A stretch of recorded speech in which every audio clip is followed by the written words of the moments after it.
if the US has Gossip Girl or Beverly Hills 90210, or maybe the Brad Pack before that, Asia has its own. We have our own, and it's better. it's actually called Meteor Garden. So for everyone who actually grew up watching it, who spent their youth watching it and following F4, the band that came out of that show, then you would know what I'm talking about. It's actually a Taiwanese drama, and I believe it was a manga. It's the same title, Meteor Garden. And the story is about four powerful, rich, and good-looking guys. And they were popular and powerful in that school where they're in high school.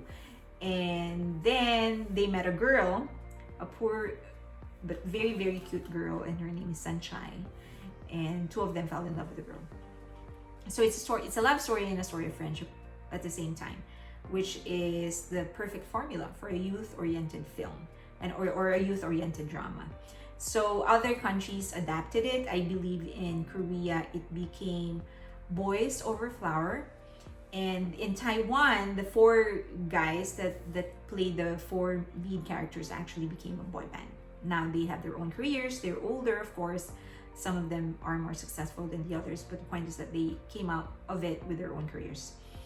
Now the lead character, that is Lau Ming-se, I hope I pronounced it correctly, and he was played by Jerry Yan. Jerry Yan was everybody's dream for a really long time.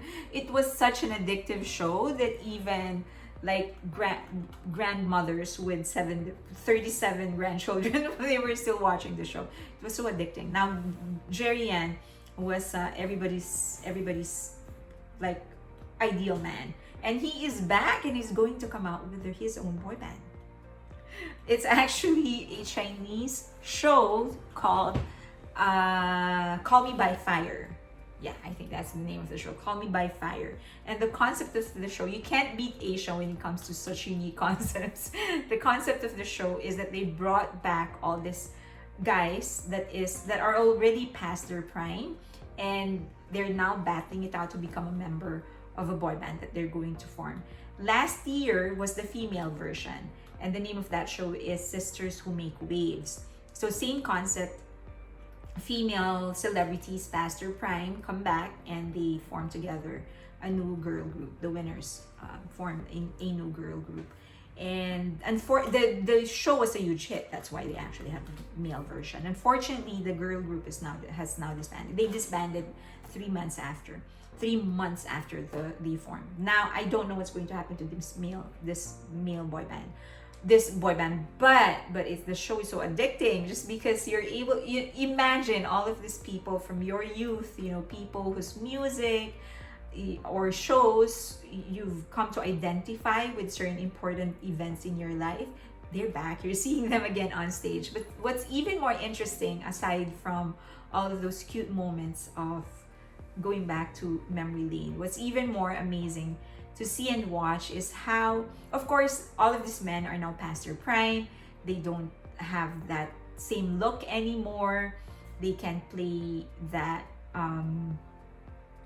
youthful glow that they used to have.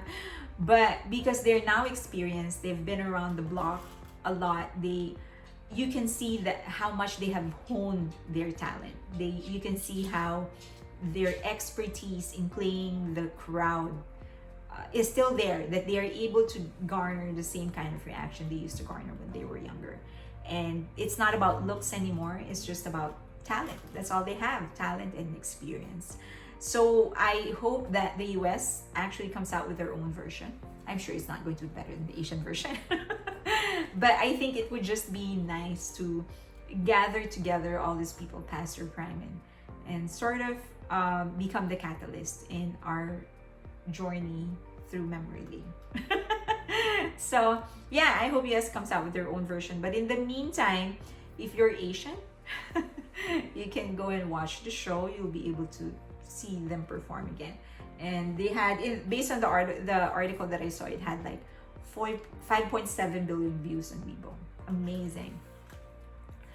Call Me by Fire.